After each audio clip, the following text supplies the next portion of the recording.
Welcome to our first full sports jam of the winter season. I'm Jay Wilcox. I'm John Jacobson. Yes, it definitely feels like winter. Ahead on the show today, we'll meet a Park Center girls basketball star in our sports jam spotlight, and we'll talk hockey with the unbeaten Wayzata girls. And we'll get started with girls basketball in the top 5 matchup.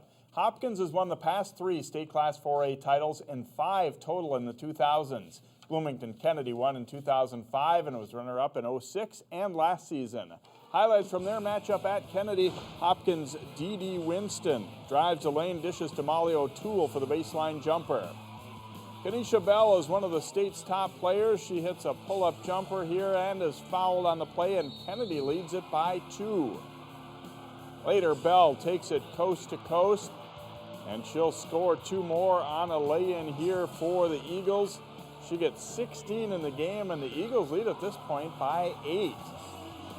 Late in the first half, though, and Hopkins freshman and former Kennedy player Jasmine Martin hits back-to-back threes, put Hopkins up by 5 at halftime.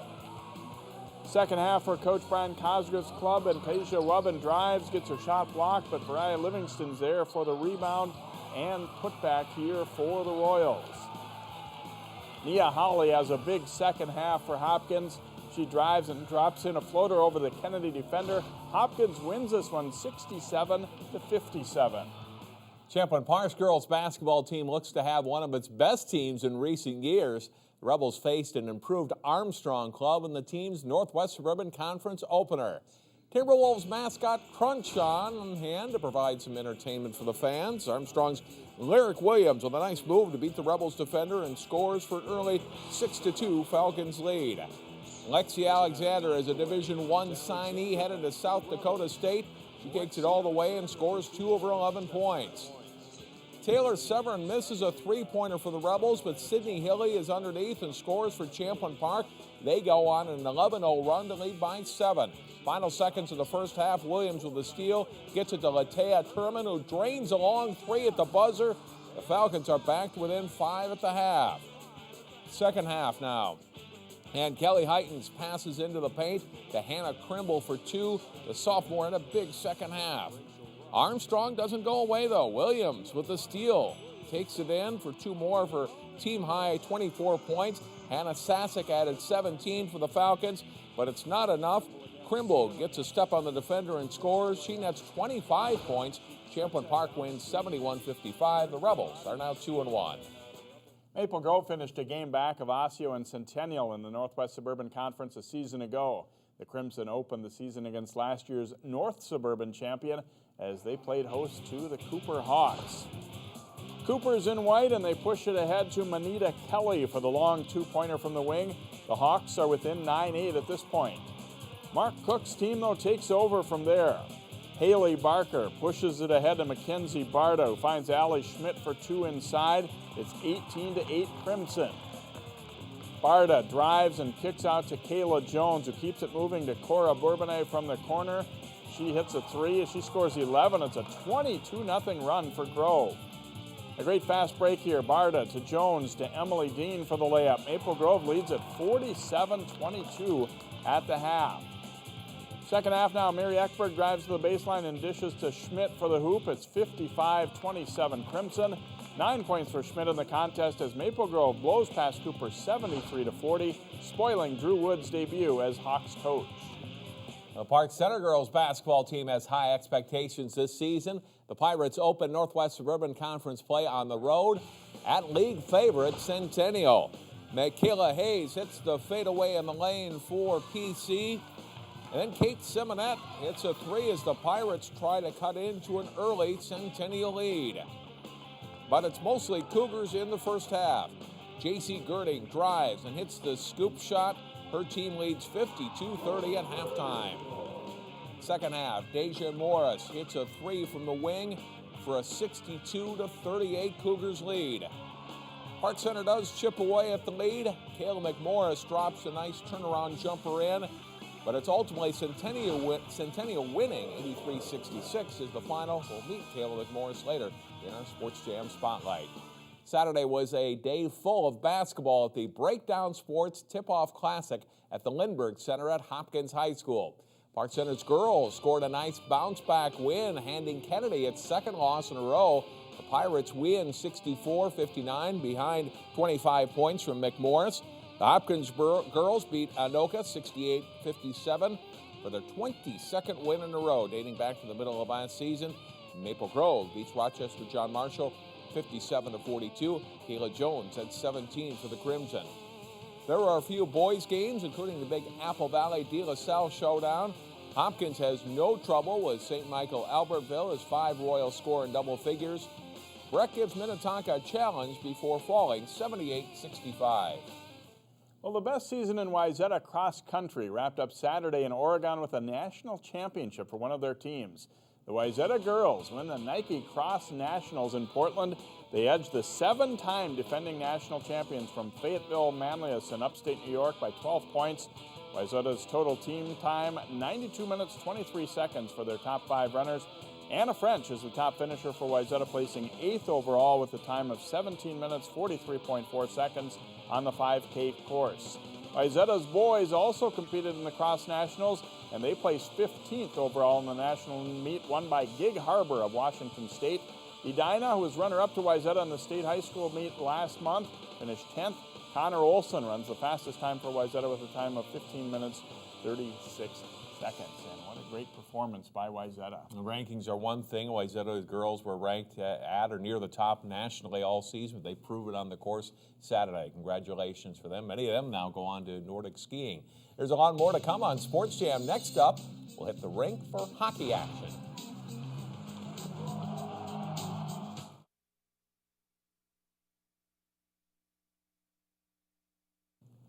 Welcome back to Sports Jam. Time to talk hockey. That's right. Conference play is underway in the Northwest Suburban. Maple Grove should be one of the teams battling for the league title, and they faced an Armstrong team that had started the season 4-0. Pick up the action in the second period. Sam Valerius passes out front to Nate Erickson here for a quick one-time shot and goal. A power play goal. Maple Grove is up 4-2. Later, the Falcons turn the puck over in their own zone. Sam Ross puts the puck out front, and then he'll circle and shoot it past goalie Keegan Odell and in. That one makes it 6-2 Crimson. Opening seconds of the third period, Valerius takes the pass from Sam Huff and scores the Crimson's 7th of the game. A good effort by Sam Franta here as he skates through the D and he keeps his balance, goes low with the shot for Maple Grove's 8th goal. They go 2-0 for the week and are now 3-1 this season. They beat Armstrong 10-2. Totino Grace's boys hockey team opened the season in northwestern Minnesota, losing to East Grand Forks and beating Thief River Falls. The Eagles, ranked 4th in Class A, had their home opener in Brooklyn Park against Blake. The Bears move the puck up ice nicely. Johnny Ferguson gets in close on the 2-on-1, but Grace goalie Dominic Whippler makes the save. Puck lands on top of the net, and it stays scoreless. On a power play, the Eagles work the puck down low. Nick Pandetsky comes out front, fires his shot, trickles in, and teammates arrive for a power play goal for Pandetsky, 1-0 Grace. Last minute of the second period, out of the corner, number 20, Brennan Swan buries it from the slot. The Eagles take a 2-0 lead on the Bears after 2. Blake gets on the board in the third. The first shot stopped, but Kate Gleekle gets to the rebound, slides it home. That makes it a 2-1 game with 2.5 minutes to play. The Bears press to tie it, but a great effort by Pandetsky seals it. He knocks it loose, has good strength to win the battle for the puck before sliding it into the open net. Totino Grace wins 3-1. They tied Holy Angels on Saturday. Breck's boys hockey team was 3rd in the state in Class A last season. The Mustangs faced Providence Academy in Plymouth. Early first period, Michael Orkey, nice pass to William Blake. He scores on the backhander for a 1-0 Breck lead. Second period, Orkey to Blake again, and it's 2-0 Mustangs. Later in the second, Breck on the power play. Tyler Lindstrom bangs in the rebound. The Mustangs lead 3-1 after 2. Early in the third period, Matt Murphy rips a shot top corner for a power play goal. And the Lions cut the lead to 3-2. But Chase Ellingson adds an insurance goal for Breck, and the Mustangs win this one 4-2. In girls hockey, the Hopkins Royals look to stay unbeaten as they played host to Centennial. And the Royals start fast. Corbin Boyd to Grace Bazal for the goal, and the Royals get on top just 23 seconds into this one. Then up 2-0. They get another one as Rachel St. Clair will poke the puck free here. She stick handles and beats the goalie on the stick side for an unassisted goal. 3-0 Royals after one. Hopkins has a great goaltender too. Erin O'Neill, she makes the big save here, and then the rebounds off the pipe keep them off the board. An unselfish play here by Nina Rogers as she waits for the trailer Boyd and gives it to her for the goal. Hopkins is clicking. They go up 4-0. Rogers takes a perfect lead pass here, and she goes in alone, scoring on the backhand. A great goal for the Royals. They lead it 5-0. Early in the third, Boyd gets on the board again with a backhander as Hopkins moves to 9-0 with this 7-0 victory. Now to boys basketball, where the Maranatha Christian boys finished a state runner-up in Class A last season, and they're off to a good start again this year. The Mustangs hosting Lakeview Christian. Jeremiah Hansen passes to Josh Goldschmidt. He drives to the lane, scores 2 of his 16 points in an early Maranatha lead. They zip the pass to Hansen inside, and he converts on his way to a 19-point night. MCA goes up 18-9. A nice break here. Brock Berquist to Demario Armstrong and Jake Mayan for the layup, plus a foul. Mustangs lead grows to 14. And they can put some points on the board. Hansen pops a three-pointer as Maranatha builds a 53-27 lead at halftime. They keep it going in the second half. Goldschmidt to Mayan to Cameron Munson for 2, and the Mustangs lead is at 30. Mayan gets the steal, and it leads to a layup as Maranatha blows past Lakeview Christian, a state tournament team last season, 76-43. Park Center won 28 games and finished second in the state last season in boys basketball, while Armstrong won 19 games. Those teams met up this past week. Mr. Basketball winner Quinton Hooker graduated, but his younger brother Amani starts now for Park Center. Jerome Dixon is the hot hand early for Armstrong. This runner in the lane is part of a 24-point game for Dixon. Isaac Matthews gets the steal near midcourt. He takes it all the way for a breakaway dunk for Park Center. It's close for much of the first half. Lots of great passing here. Ryan Casperson shovels it to a cutting Evan Nolan for the layup. Nolan scores 19 for the night, and Armstrong leads Bo Powell's Pirates 44-32 at halftime. Casperson is red hot in the second half for Armstrong. He pops a three and pours in 16 in the half. Isaiah McKay has a tough first half, but is unstoppable in the second as the Pirates try to rally. McKay nets 27 in the half, 33 for the game. But Armstrong is able to hold on. Sean Burns gets the hoop and foul here to help seal it up. Armstrong wins 90-84. Yeah, that'll be a big factor, especially with graduating our senior class that we did last year. A lot of young talent coming in, helping us, and we're going to make big plays. We should do big things this year. The Maple Grove boys swimming and diving team didn't ease into the season. The Crimson met up with last year's state class AA runner-up as they swam at Edina. In the 200-yard medley relay, Dan Ebert anchors the Crimson to a runaway victory.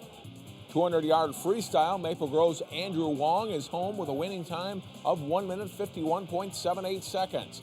In the 200-yard IM, Maple Grove's Mike Rolu takes an early lead on the butterfly leg and holds that lead to the end, winning in 2 minutes 0.77 seconds. 50 freestyle, Edina's Bust Renberg at the bottom of your screen wins the sprint in 21.86 seconds.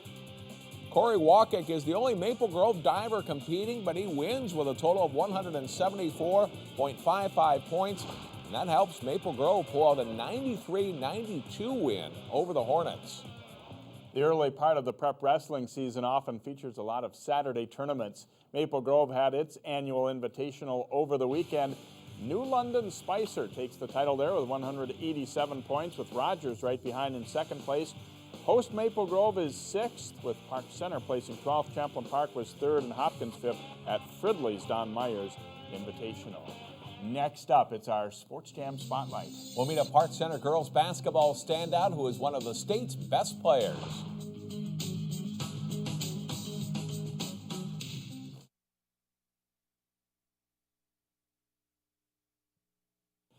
With almost all of her senior year remaining, Kayla McMorris is the leading scorer in Park Center girls basketball history. The senior and future Division I athlete has one big goal left to accomplish: go to the state tournament. Here's this week's Sports Jam Spotlight. She is the focal point for all opposing teams. Kayla McMorris is Park Center's best girls basketball player, plain and simple. But the 5'11" senior and 4-year starter simply deflects talk of being the Pirates' star. There's other girls that could score, and when I know my opponent is focusing on me, I know I have those other girls, my teammates, to look to as well. If I'm being double teamed or if they're running a box and one, I know I have to look for my teammates, especially if they collapse on me. I know I have my teammates to look for. She doesn't brag. She's not one to just throw herself out there. She likes to talk other people up and make others feel like they're a big part of the team. And it's not just her. It's not just the Kayla show all the time, even though we all know she's one of the best players in the state. Kayla received her first college scholarship offer as a freshman. And last month, she signed her Division I letter of intent to play at the University of Wisconsin. Overall, the recruiting process was a little overwhelming because I had a lot of schools looking at me, but as I came closer to my decision, it felt amazing, and it was a relief to be able to finally know where I wanted to go. Chris Vanderhyde is in his first year as the Pirates' head girls basketball coach. He knows he has a special talent in McMorris. She is an unbelievable athlete on the floor. She has some lateral speed like no other girl I've seen so far in the state, and that is really a benefit for us on both ends of the floor, defensively and offensively both. She's unselfish. She can obviously shoot the ball from anywhere, and she's hard to guard in the post. Off the dribble, she's pretty good too, so I mean, the skill set's pretty much everything you want in a player. Now a veteran leader, Kayla remembers what it was like to play varsity ball as a freshman. Tries to help the younger Pirates players acclimate to this level of play. Having the younger girls on the team is always great, and being able to work with them and push them. And they're not really intimidated playing with the older girls. It's just, they just got to get a feel of everything. And as a 9th grader, I was extremely nervous, and I know how they feel now, and they feel like there's a lot of pressure on them, but I'd always think to myself, just calm down and always regroup myself before a game, and that's what I try to tell our younger girls.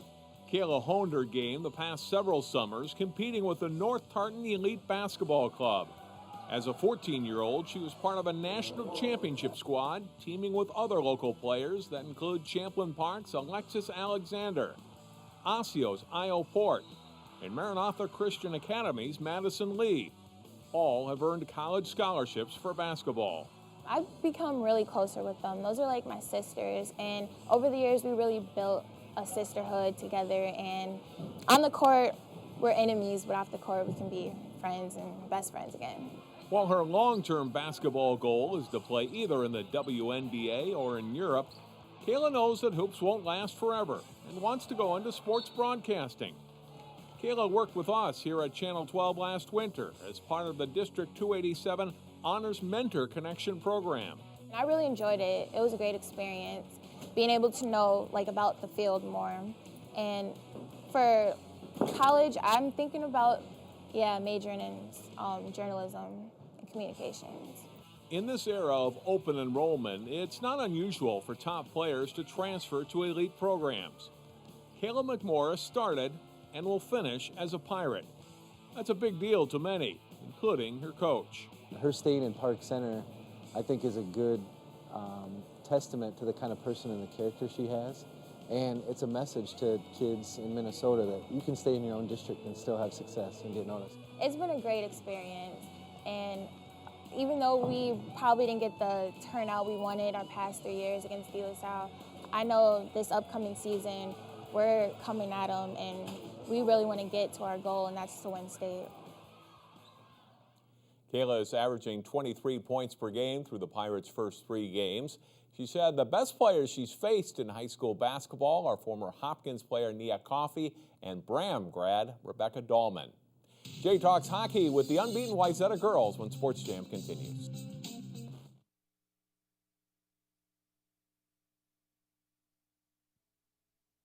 Welcome back to Sports Jam. A tremendous start to the season for the Wayzata girls hockey team, entering the week without a loss in their first 10 games, and joined by a couple of players and also Coach Becky Wacker. And we'll start with Sophia Shaver. And how much fun has this season been as you guys have come out of the gate and played so well in the first few weeks of the season? It's been a lot of fun. I mean, winning our first games, not losing a game yet, is also exciting. So we're having a lot of fun so far, working hard. Got a lot of shutouts, a lot of impressive wins along the way, and even the tie was a pretty impressive one because you played against a real good Benilde team. What was that like to be part of that night? It was a lot of fun because we had a lot of fans also, so it added to the excitement. But yeah, so just knowing that we can play against those kind of top-level teams was a lot of fun. Did you guys see this coming when the season started? Did you expect that you would be this strong?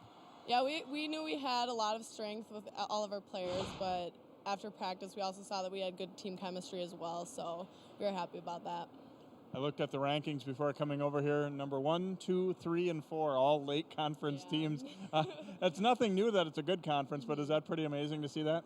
Yeah, it's nice, but I mean, it's also a challenge for us to try to make it out of the late conference, but we're excited. So. All right, thanks so much for joining us, and have fun this week. And Hannah Bangan, your team has just been dynamite in the early going. And what do you feel like's been kind of the key things that you guys have been doing well? I feel like the key things have been we've been working really hard in practice, and we have great team chemistry, which has also been helping to the success of our team. Obviously, you're going to have some tough games coming up, and chances are it might be hard to stay unbeaten through the whole season. But do you look forward to those challenges, just seeing how you will stack up against Tonka and Edina and teams like that? Yeah, I think like the challenging games are the ones that are more fun because we kind of build in strength and we kind of like grow through those challenges. So I'm really excited to see what challenges we come with the Lake Conference. Coming up at Plymouth Ice Center on Saturday, it's Hopkins, and I know it's a big rivalry. How much do you want to beat that team, and how much do you look forward to that game? I am so excited to play them. I know a lot of the girls on the team, so I can't wait to play them, and yes, hopefully we will succeed. All right, good luck, Hannah. Thanks for joining us. Thank you. And Coach Becky Wacker, it's been a great group this year. Did you expect to have this kind of record at this point?